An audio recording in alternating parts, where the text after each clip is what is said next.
I just gotta supply a product. That's called supply the demand. I now have to go out and find what they want. And I heard it, and I said this to a guy on Clubhouse one day. This is why I don't do Clubhouse. There's a bunch of people on here talking scrap. They the experts that don't know what the heck they're doing. So what I do is I am a supplier. My business is service. My job is to supply this buyer, the end buyer, with what they need. I am the service to them. I am also a servant to the seller. I have to now find a seller who wants to sell, who needs to sell, and I need to try and sell and get them what they need to cover the pain point that is motivating them to sell. Sellers are not motivated until something happens. You got to figure out. And everyone's like, well, I can't find any motivated sellers. Honey, you just haven't hit the right price. Name somebody who's not going to sell something to you for the right price.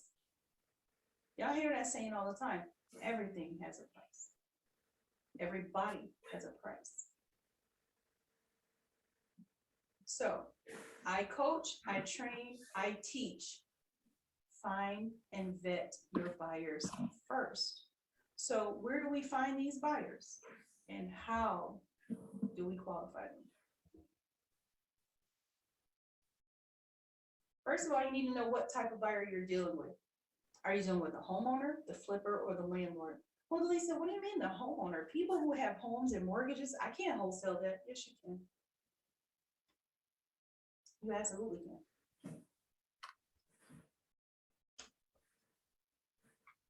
As long as they don't have an FHA loan, yes, you can.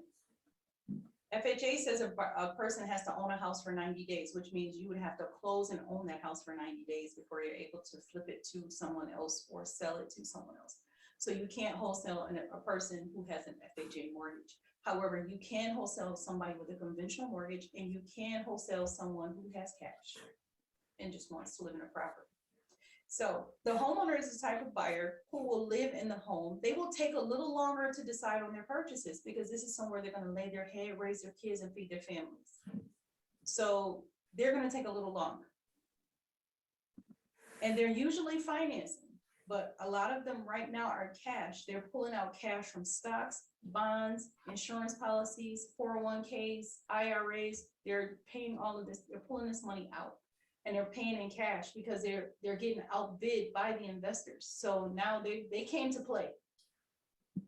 And this is how they're playing.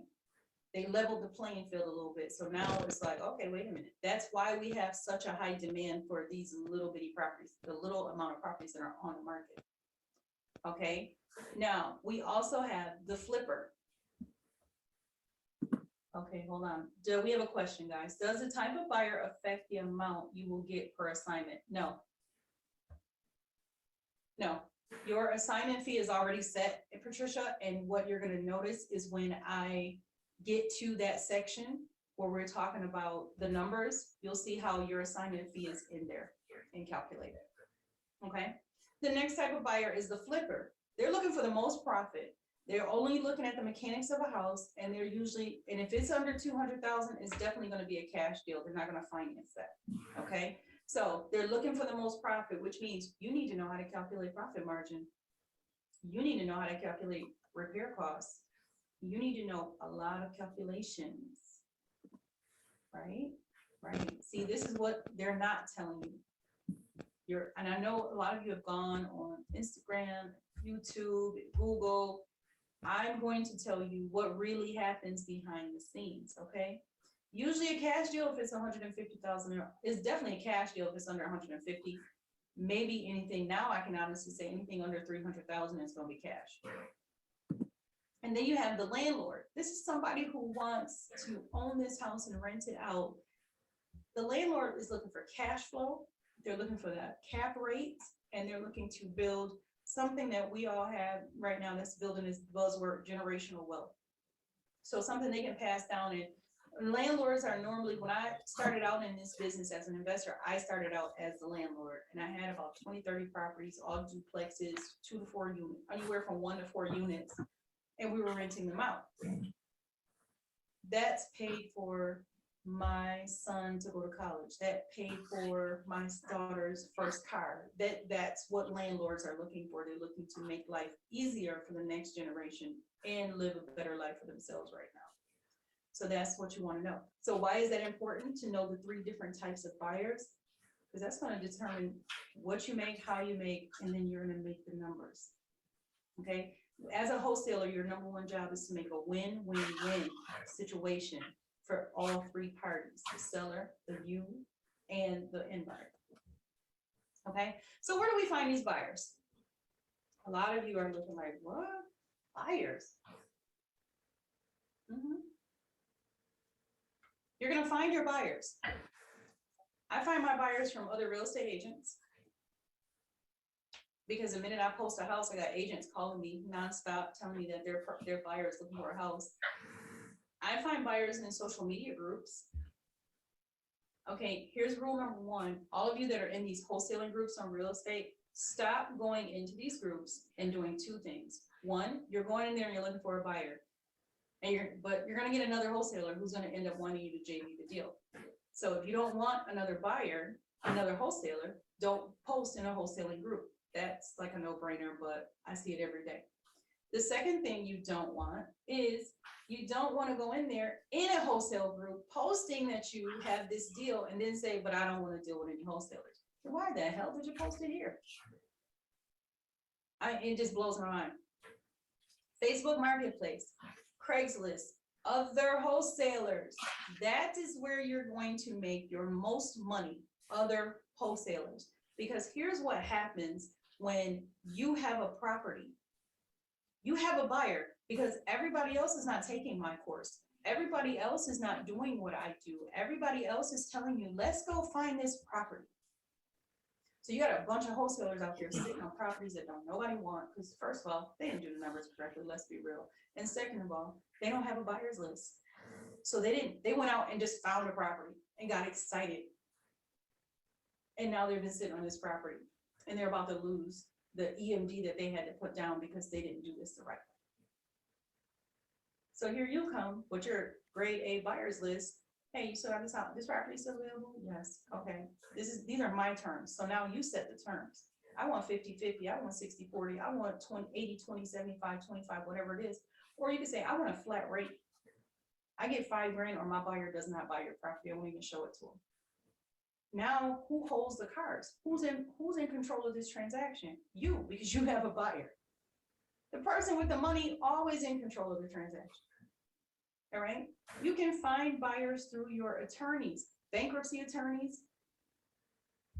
Yes, bankruptcy attorneys. Why? Because some people have a lot of cash just because they're filing bankruptcy. Don't mean they're broke. Also, bankruptcy attorneys know investors because they know people who are looking. If you are in a situation where you need to file bankruptcy, I guarantee you, your attorney knows somebody who wants your property. Probate.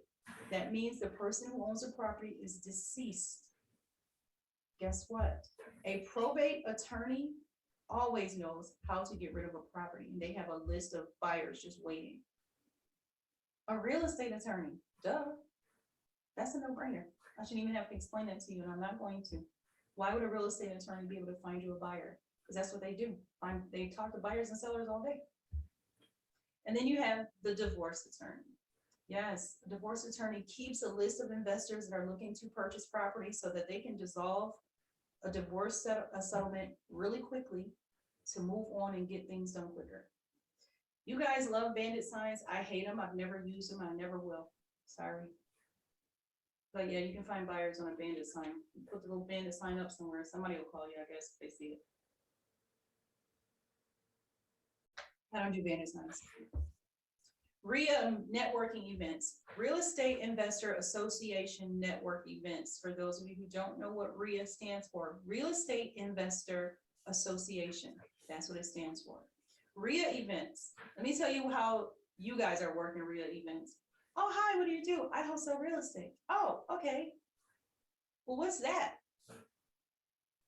Oh, okay. Well, hi, what do you do? Well, I buy and sell real estate. Oh, okay. Well, I'm always looking for new property. Give me your card. You take their card, you stick it in your bag, or you stick it in your wallet, or you stick it in your purse. Let me explain to you how I work a RIA event. Hi, my name is Lisa Robinson. I'm a real estate investor. I specialize in creative finance strategies for real estate. Really? What does that entail? Well, it depends on what you need. Are you looking, do you invest in real estate? Yes. Are you looking for more properties to flip or buy and hold? Or are you looking for land to build, do new builds? Then they tell you, you have to ask a question that they have to answer. So now they're going to tell me what they're looking for. What's my next question? Oh, do you have a card? Oh, yeah. They give me their card. I politely turn it over and write down what they're looking for. Well, why am I going to do that, Lisa? Because I'm going to go home to my office the next day and I'm going to find it. And then I'm going to call them. Hey, Joe, you know, this is Lisa. We met at the RIA meeting last week. How are you? Oh, great. Yeah, I remember you telling me about your daughter's recital on Saturday. How was that? Because I'm that type of person. I remember everything that they tell me, okay? Then I say, oh, well, you know what? When we were discussing your real estate investment needs, you were looking for a 3-unit property on the south side. Yeah, and you didn't want to pay more than $65,000, correct? Right. Okay, well, I have one that fits your criteria. Are you available today to see it? Because I already found it. Because I knew what he wanted, so I already called that buyer. I already called that seller. I already made the arrangements to see it. That's what you do. So now, guess what? Now Joe says, oh my gosh, she works so quick. Within a week, she had me exactly what I'm looking for, paying exactly what I wanted to pay. So now, guess what Joe's gonna do? Joe's on the phone telling all his friends about who? Me, not you, because you just sat there and took his card and put it in the bottom of your purse. So when you want to know why I don't have to advertise my properties, it's because I built a buyer list full of people like Joe. I get on a monthly basis my buyers who are actively looking. They know the rules. The rule says by the 5th of each month, I need your most recent bank statement to prove that you still have that money in the bank. So I'm not wasting my time finding you a house that you can't afford. So work your RIA events different, okay? Landlord-tenant court. Why did I go to landlord-tenant court? There's a bunch of people being evicted. Yes, a bunch of homeowners looking for more properties too. And housing code violation court. How am I finding a buyer at housing code violation court? Because for the same reason they sit in landlord-tenant court, they sit in the back of the courtroom and watch who is getting ready to lose their properties. And then they go and they ask these people, do you want to sell that property? I do it. That's how I know where to go. I'm telling y'all what I'll do. All right. We got any questions so far? Let's see, we done lost a couple people. That's fine. Do we have any questions? Because we haven't even gotten into the good stuff yet. All right, and remember, there is no replay on this. So if you want the replay, you can click the link in my bio. And on about Sheena said that's interesting. Yeah, if you guys go on my Instagram page and click the link in the bio and get the replay, or the link will be out after this. It'll be out for the replay. All right, housing code violations. Now, let's go. How do you qualify your buyer? You need to know who you're working with. First of all, liquidity. That means cash. And for those of you who are new to this world, liquidity is cash. How much cash do they have? Ask for proof of the cash. How am I going to get proof of the cash, Lisa? I need a 401k statement. I need an IRA statement. I need a bank statement in your name or the name of the company you're going to purchase these properties under. I need a pre-approval line of credit, and I'm going to ask them to pay an EMD. Okay, Patricia, if we purchase the replay, can we replay it as many times as we need? You have access to the replay for 6 months to a year. I can't remember which one it is, but I know you have access to it for at least 6 months. So you can play it as much as you want through the end of the 6 months. Okay, request the EMD. Now, everybody goes, well, why should we do the EMD? EMD, earnest money deposit. For those of you who are new to this world and you may not exactly know what it is, it's an earnest money deposit. Why do we need this? Because we have to get, you'll understand it better. Why do you request an EMD from your buyer? Because your seller may ask you for one. So when we get to the transaction part and we start going over the contracts, because we are going to go through the contracts in this today, so you'll see what I'm talking about. That'll become more important to you later. Okay, experience. Ask about their current holdings. If I'm your buyer, if you come to me, I come to you and say, hey, you know what, Patricia, I want can you add me to your buyers list? You're going to want to know, well, what are you looking for? That's always going to be the first question. What type of properties are you looking for? What area? What type of property? Is it cash flowing? Is it, is it occupied, not occupied? Is it A, B, or C? Is it in good area? How, what's going on? What are you looking to do with it? You're also going to ask me, if you want to know what type of buyer I am, what are you currently holding on to? What does your portfolio look like?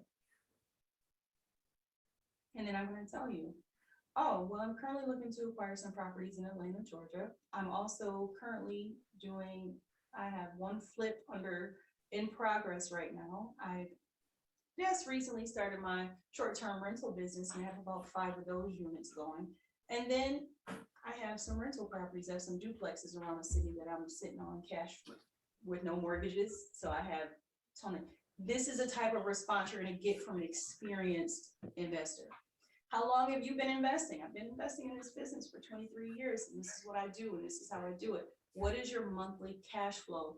These are the type of questions you want to know. The reason why you want to know their monthly cash flow is because it's just a trick question. Because a real investor is going to know their monthly cash flow. They're going to tell you about what they're cash flowing per unit and how many units they have. A fake buyer is going to say, what do you mean by my current cash flow? Because that's not a term that most wholesalers are familiar with. Then stick to your terms when you're dealing with your buyers. If a buyer starts the transaction in cash, they have to end it in cash. I've had too many times where buyers will come and say, yeah, I'm a cash buyer. Then in the middle of the transaction, they want to change it to a finance deal. Not on my watch. And if I have to change it to finance, I'm increasing the price. But it takes longer to close a finance deal than it does a cash deal. Another thing, are they financing with hard money or traditional money? If it's hard money, traditional, or private lending, whichever one that they're deciding to and they're choosing to use, make sure you understand that up front so you know if it's going to take a long time to close the deal or not. Then you want to input a penalty for not closing on time. I have $1,000 a day penalty attached to my contract. And if they tell me they can't close and they don't pay me, and they have to pay me up front. So it's $1,000 a day. You need 3 additional days to close, and it's not my fault. I need a wire for $3,000. In addition to, it's not coming off the price, it's in addition to the price. Guess what they don't want to pay, so they make sure they close that on time. Yep. So this is how you're going to qualify your buyers. The next thing you want to do is find what the buyers want. We've been talking about this, so let's get into it. What good is a property no one wants? Now we're going to talk about your single family homes. In your single family homes, you want to know the number of bedrooms, number of bathrooms, square footage, and location. Multifamilies, number of units, location, cap rate, square footage. A duplex, location, the cap rate, the square footage. Land, the acreage, the location. Zoning. See, zoning is important when you do land, because if you do land in an area, say I did land, like there's 2 city lots around the corner from me that I've been looking at. Okay, so I have to make sure that they're zoned for residential, or they're zoned for a duplex, or they're zoned for me to put a quad, because that's what I want to do, merge these 2 plots of land together because they're side by side, and I want to build a 4-plex, which is what we call a quad. So you have to know what it's zoned for. Is it zoned residential or is it zoned for business? So that's why zoning is important. In land, the best way to wholesale or flip land is buy the land, get the zoning board report, get your permits, get an architect to put a house, to draw plans for a house, and then sell that package. Because you already saved them a lot of steps and time, so you sell that package. All right, so let's find us a property, or better yet, motivate a seller. You guys still with me? Give me a I'm still here. Asia said, yeah, she's still here. Okay. You guys still with me? All right. Sheena's still here. Asia's still here. Patricia's still here. Good, good, good. Larissa, girl, I'm not even gonna get on that, Larissa. Steve, you have your hand raised. Is there a question? You can drop your questions right in the chat box. Everybody's still here. Yanira still here. Okay, good. Shanika still here. Good. Let's talk about these motivated sellers. All right. Now, motivated sellers. You have to find out what will motivate them to sell. And normally what's going to motivate someone to sell is the 3 Ds: death, divorce, and downsizing. Those are the 3 Ds. Now, other things is debt, if you want to add the 4th D, job relocation, retirement. It's a they're in a bad property management situation, so they just don't want the property anymore. I mean, that happened a lot with COVID, because a lot of people weren't paying their rent, and these people, this is their livelihood, and they didn't lose that money. Legal issues, health issues, and not being able to afford their repairs. So yeah, people, what motivates a seller to sell? Now, of course, there's the main one that's listed here: money, price. All right. So how do you find your motivated sellers? Simple. Driving for dollars. Okay. Let me flip this around real quick. I'm going to stop sharing with you guys, and I'm going to show you my Driving for Dollars worksheet. Okay. If I can find it somewhere. So I'm going to stop sharing for a minute. I'm going to bring this up.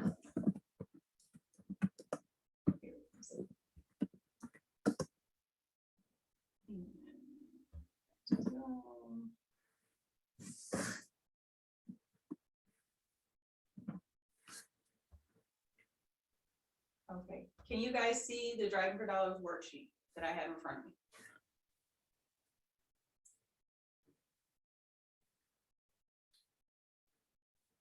Okay, everybody can see it. Good, great, thanks. Okay, driving for dollars. When you drive for dollars, you need to have a plan. You don't just drive for dollars. You just don't get in your car and say, oh, I'm going to drive for dollars today. That's not what you do. You have to have a plan. This is my sheet. It works for me. You can create your own sheet, or because you're on this live today, I will email everybody who attended this workshop this Driving for Dollars worksheet.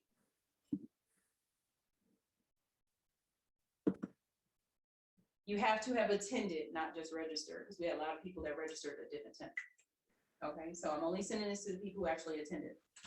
Now, on this sheet, it says Driving for Dollars. You put the date. Why?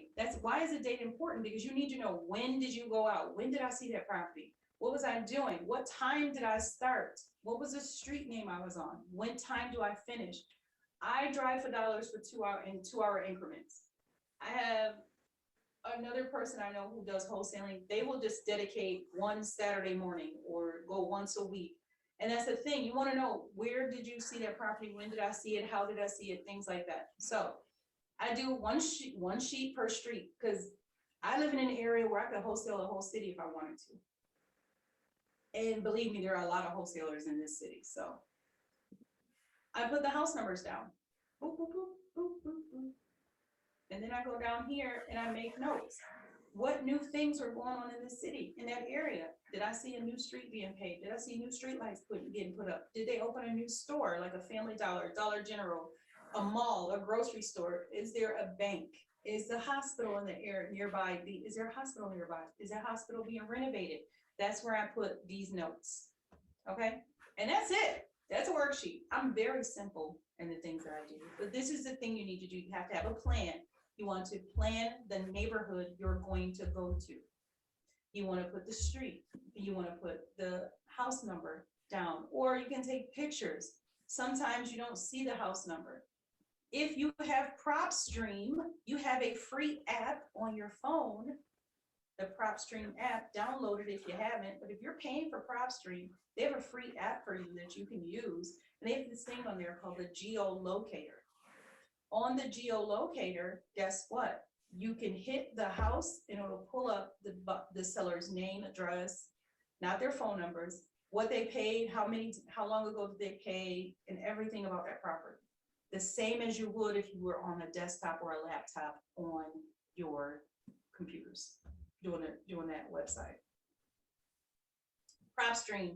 P is in Paul, R is in Robert, O is in Oscar, P is in Paul, S is in Sam, T is in Tom, R is in Robert, E is in Edward, A is in Apple, M is in Michael. PropStream. Now, PropStream costs $97 a month. Can't afford it? Maybe you can only afford $40 a month. Guess what? Get with somebody else and split it. And they only give you 10,000. They only give you 10,000 each. You're welcome, Sheena. Thank you for asking questions. I appreciate you. All right. So driving and scrolling. When you're scrolling for dollars, that is when you're scrolling Zillow. You're scrolling Craigslist. You're scrolling the internet. You're scrolling all of these signs where all these websites where you can get properties. That's what we call driving or scrolling for dollars. The majority of people I know now, they scroll. They don't drive. They don't drive. I still drive, to be honest. I still drive for dollars, and I walk for dollars too, because if I'm in a mood to get some exercise in, I need my cardio in for the day, I'll go to a neighborhood, walk around, write some stuff down, and then go back to my car. Depends. I walk my neighborhood all the time because new things happen in my neighborhood all the time. See, Sean says she still drives too. I do. I have PropStream, and I pull that. If I'm in the city of Buffalo, I'm going to drive because that's where I live. I know where I'm at. I can do what I need to do. A lot of people know me in the city, so I'm not afraid to go to anybody's neighborhood in the city. But if I'm doing my virtual, I'm going to scroll and use my PropStream and pull a list that way. Social media groups. All of these groups. People sell their houses all the time. We have a group here in Buffalo called the 716 yard sale. Guess what's in that group all the time? People trying to sell their houses. Facebook Marketplace, Craigslist, other wholesalers. Notice how you can find buyers that way and sellers that way. The attorneys, bandit signs. A lot of these are repeats from the other list for buyers, because buyers and sellers hang out together. They just don't talk. It's your job to marry the two together and get them talking. Okay, through you, of course, not talking to each other. Make sure they're talking to you. Landlord tenant court, housing code violations, RIA meetings. That same person who gave you a business card said he's looking to buy properties may also have some to sell and may be able to utilize your services to sell them. I get people who have properties all the time that call me and say, hey, can you help me sell my property? I have one in Michigan right now, a 4-unit in Michigan for $500,000. It's completely occupied, completely renovated. She's an older lady. She doesn't want to be involved anymore. All right. Next things next. Housing code violation court. Who's not motivated to sell a house that they have to go to court for and they're not making any money off of it? And your tax and mortgage delinquent auctions. I do tax deeds. In New York State, we're a tax deed state. In Georgia, it's a tax lien state. So you need to know what state your market is and what type of tax delinquency they are. Now I'll give you the difference. A tax deed state means if I go to an auction, I pay for it, that house becomes mine within 90 days and there's no way they can get it back once I've paid this money for it. A tax lien state, such as Georgia, you buy the tax lien, you pay it off. They have up to a year to come back and say, I want to pay that off and I want my house back. They also have to pay you interest. And I think it's like 20%. So that's the difference between tax liens and tax deeds. Tax deeds, you take immediate possession. Tax liens, you have to wait, whatever the state law requires you to wait. And FSBO, please don't say FSBO. It is for sale by owner, FSBO. That is the correct industry term, FSBO, not FSBO. Drives me nuts every time I hear somebody say that. And it might drive you nuts that I say FSBO, but it's okay. But it is FSBO. For sale by owner. Who's more motivated than a house that's already on the market? That's already for sale, right? Think about it. For those of you, when we get to the script part of this, which will be soon, I think it's actually coming up next. When we get to the script part of this, you guys are gonna love the FSBO section, okay? FSBOs, for sale by owner, that's what you want, okay? Now, skip tracing. Here's where I have a little treat for you guys, okay? I'm not even gonna explain the skip tracing thing, okay? I'm not. I have something for you. Guess what? I have a video. Hold on one second. I'm gonna pull up this video. You guys can watch this quick. It's short, it's quick, and you guys can watch it.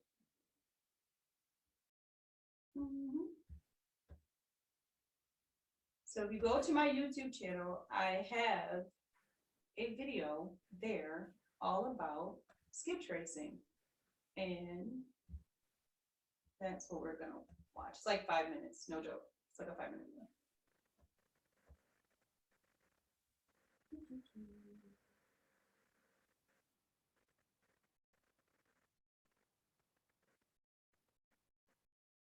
Yeah, I got a lot of videos here. So where is it? I just had it up too, and I had it all queued up, ready to go.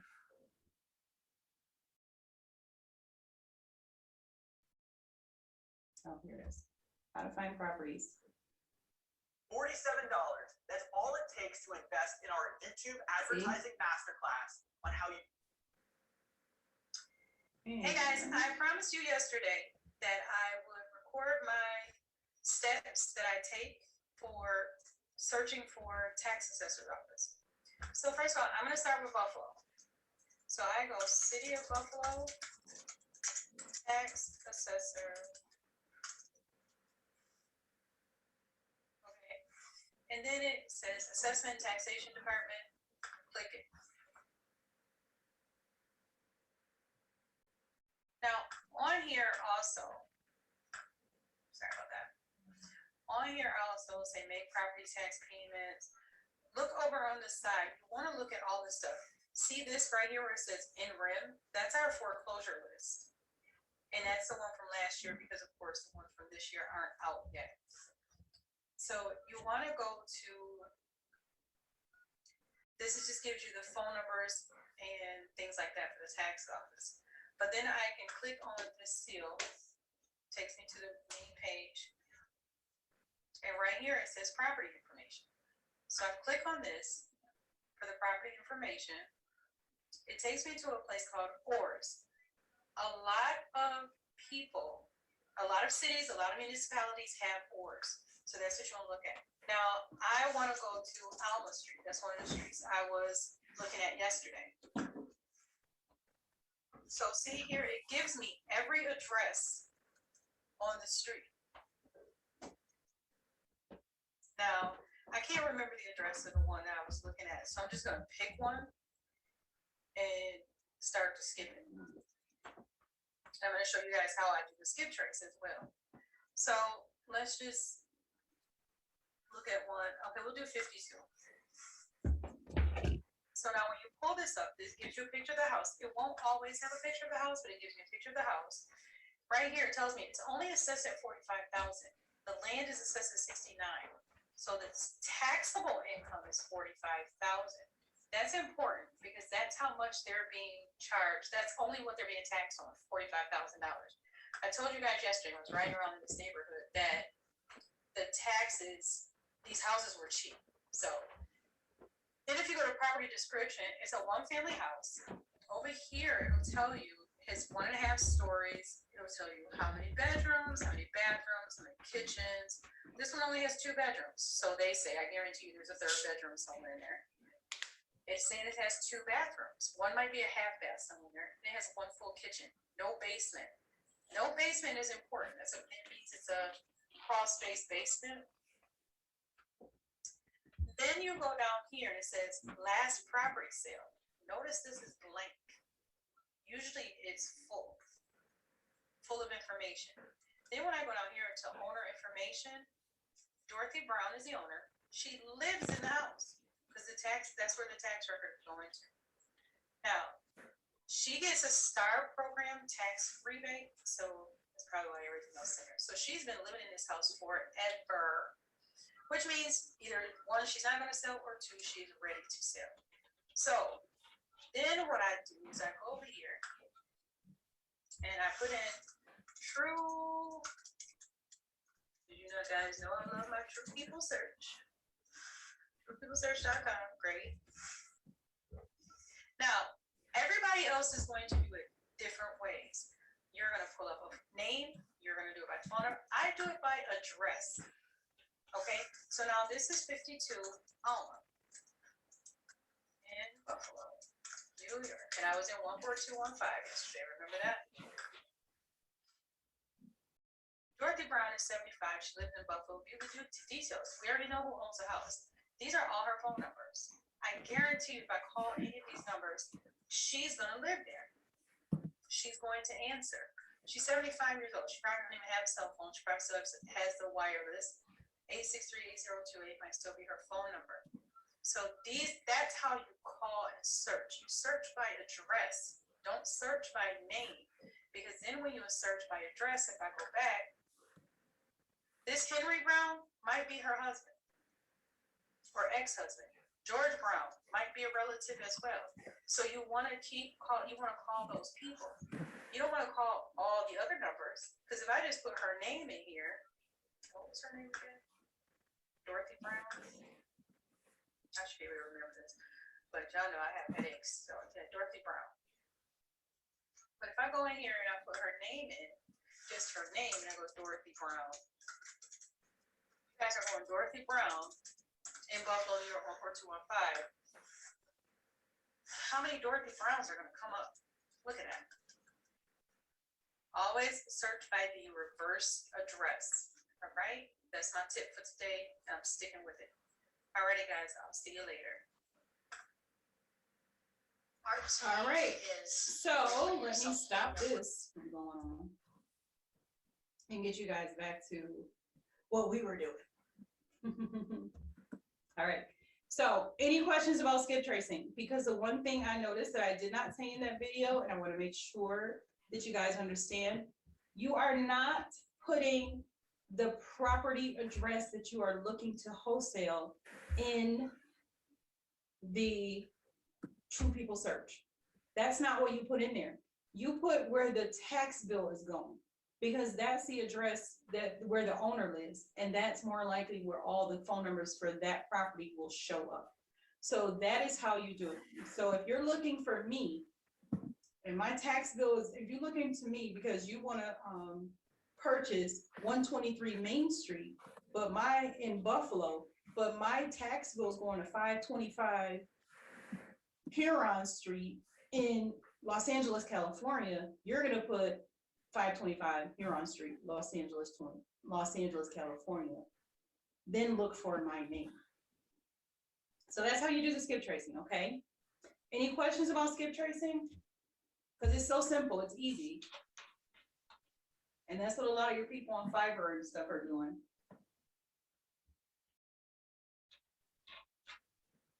Can you share another one? Sure you can. I do been verified, I've been qualified, I do TLO. TLO is expensive. It's a system that I'm familiar with from when I was in collections. FastPeopleSearch.com. Yes, and it's all together, guys. FastPeopleSearch.com. It's another good one that you can do free skip tracing. I am all about the free 99 until you start making some money. And this is what I personally use. I use True People Search. I have good results with it and I love it.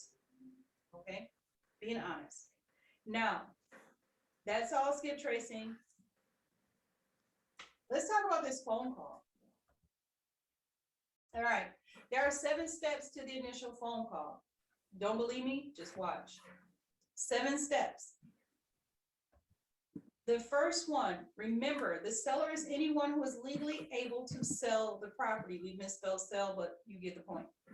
The first thing you guys are going to do, is there a charge for truepeoplesearch.com, Carol? No, it's not.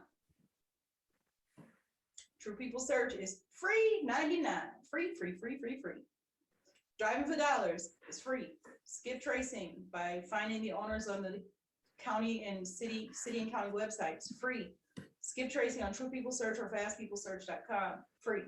I told you, I believe in free until you start making money.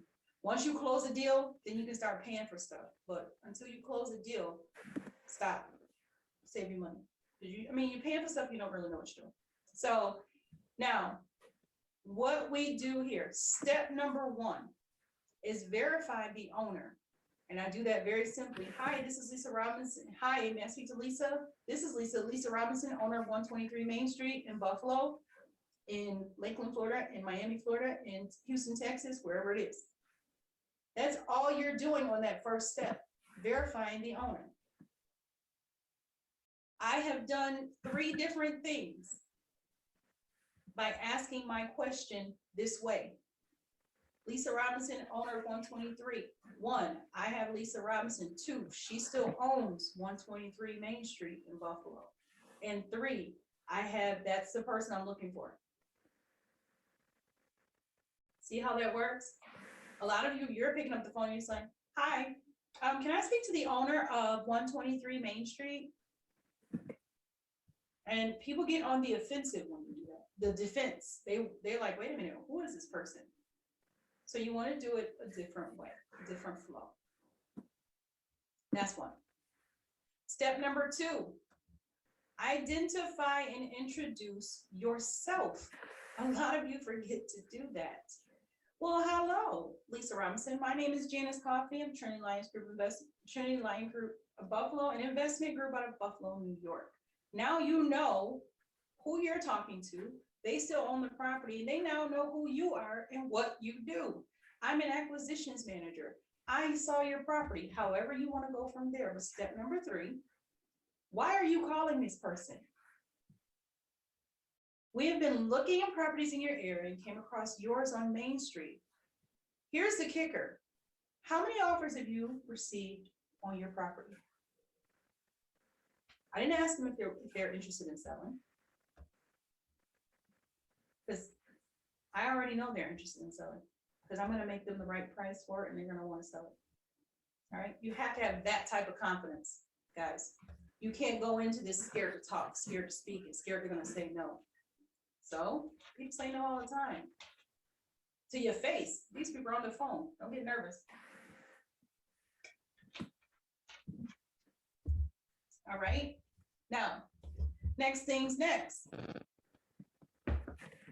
We've been looking at properties in your area and came across yours on Main Street. How many offers have you received on the property? Give me an idea. My boot camp members, do not answer this question, okay? Thank you. Why am I asking that question? Everybody else, how many offers have you received for the property? Why am I asking that question? And not, do they want to sell?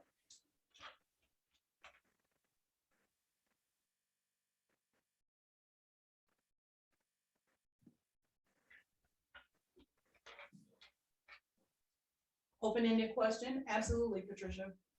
To know what price to bid, absolutely, Asia. How much interest in the property? Absolutely. As you can see, there was no wrong answer. This by asking how many offers have you received lets me know, 1, everybody else has been calling you. 2, it's a question, it's an open-ended question and they have to answer me. And 3, it tells me they haven't heard a price that they want yet. So that's why I'm asking it that way, because if they have had offers, they would be thinking about it. Exactly. And that's another reason. So that tells me they haven't heard the price they want yet. So I'm about to teach y'all something that's gonna blow your wigs back. So hold on. So when I get to, that's just step number 3. Now, we're gonna recap what we've already done. I'm already talking to the homeowner or the seller. I'm already talking to the seller.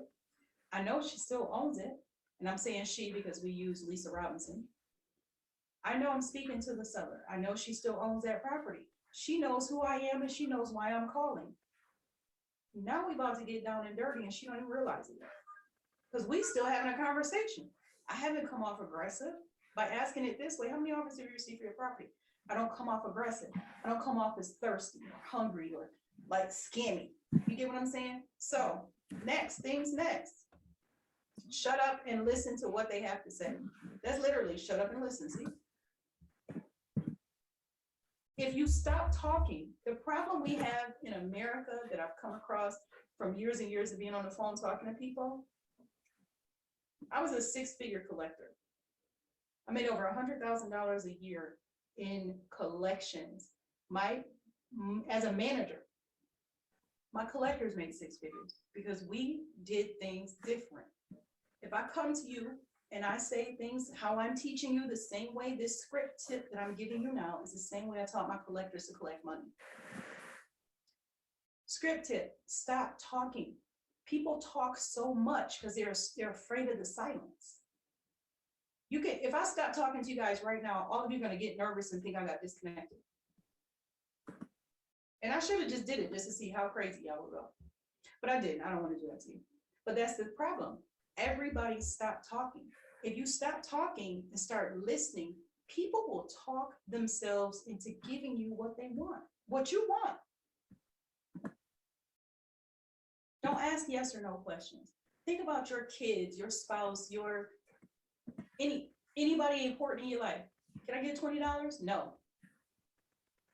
You see what I'm saying? You immediately, when you ask a yes or no question, your first instinct is to say no before a person even tells you what it is that they want.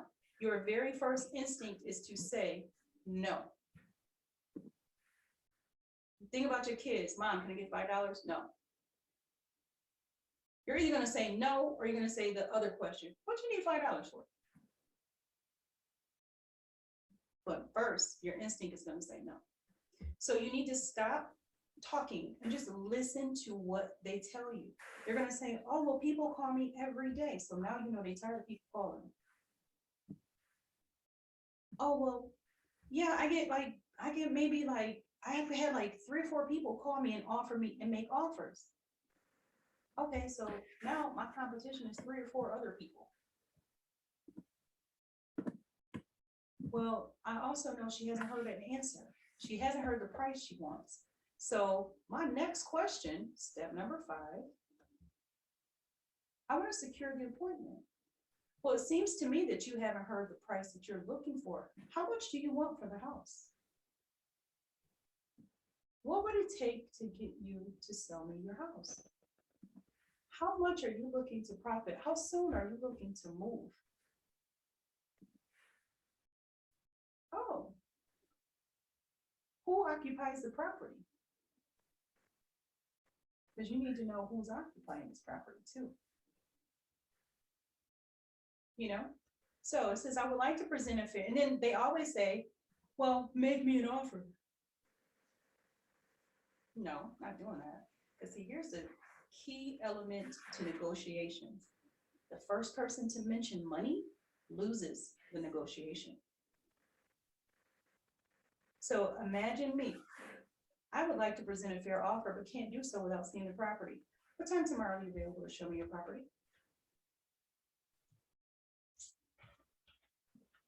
They live out of state. What time tomorrow can you have someone meet me at the property?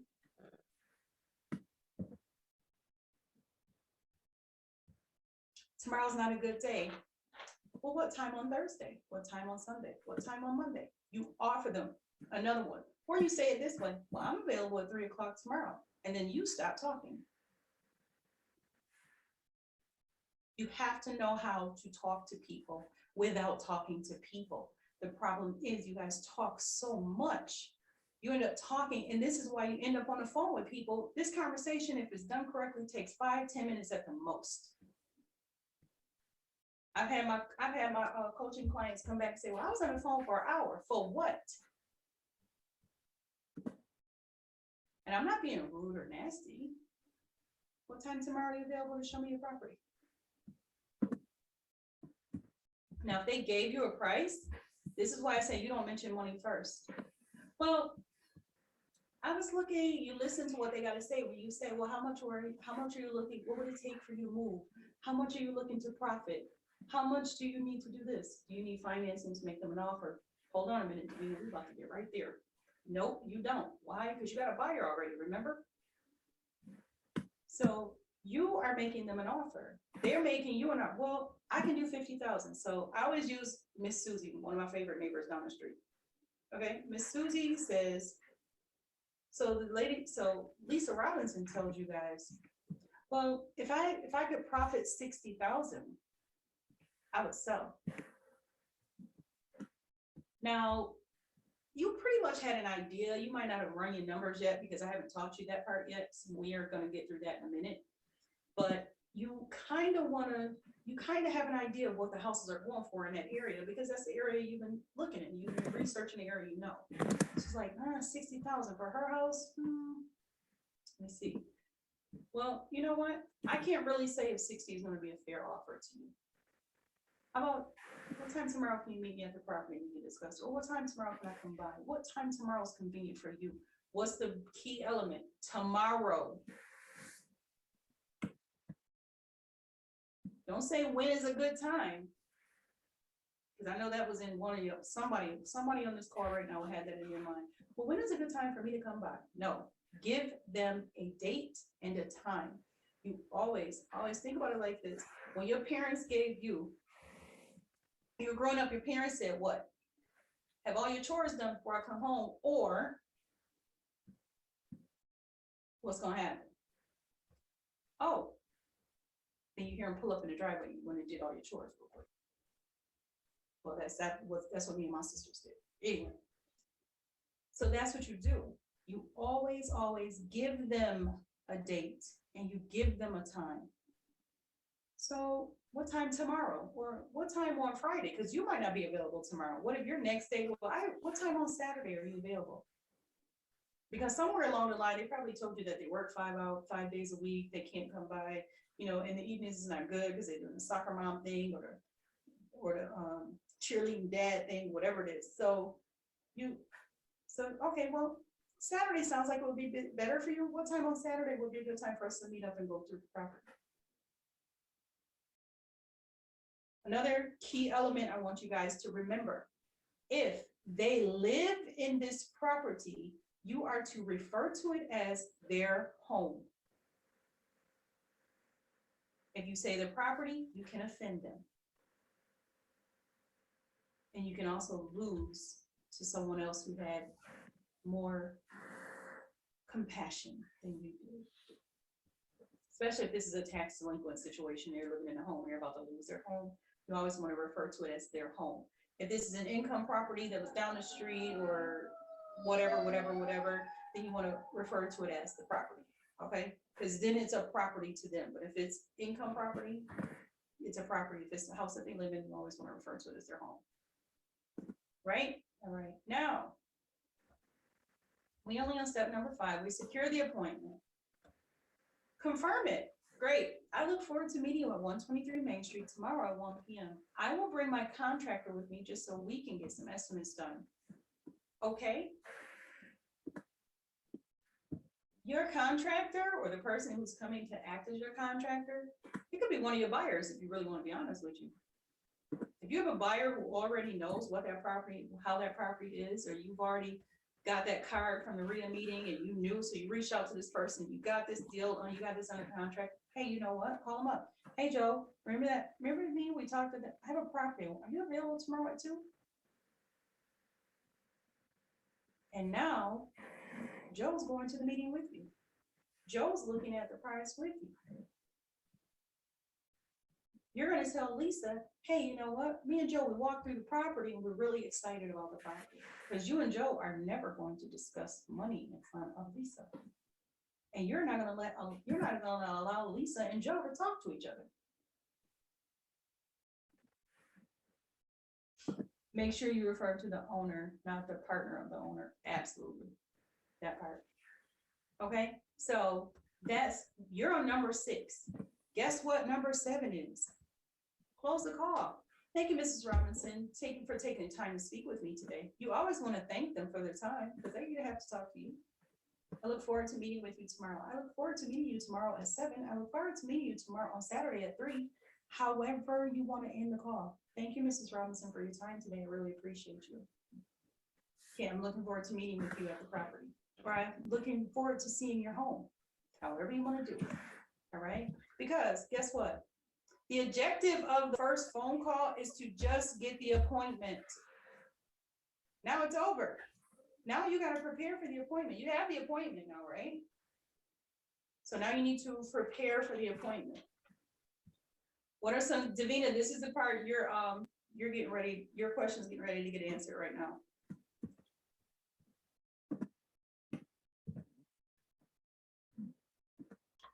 Davina asked me if I needed financing to make them an offer. No. Because I have what? I have a buyer's list. I'm not afraid to put properties under contract because I know what my buyers want. I know where they're looking, I know what they're looking for, and I'm getting ready to deliver what they want. So I'm going to prepare for my appointment. Preparing for my appointment means run your numbers. You need to know what comps are, you need to know ARV, you need to know MAL. And how do you do that? What is a comp? A comp is a comparable property. That's what comp is short for, comparable properties. That means apples to apples, not oranges to oranges. So if I'm looking at single family homes to wholesale, then I'm only going to comp single family homes. If my single family home has 3 bedrooms, my comps need to have 3 bedrooms.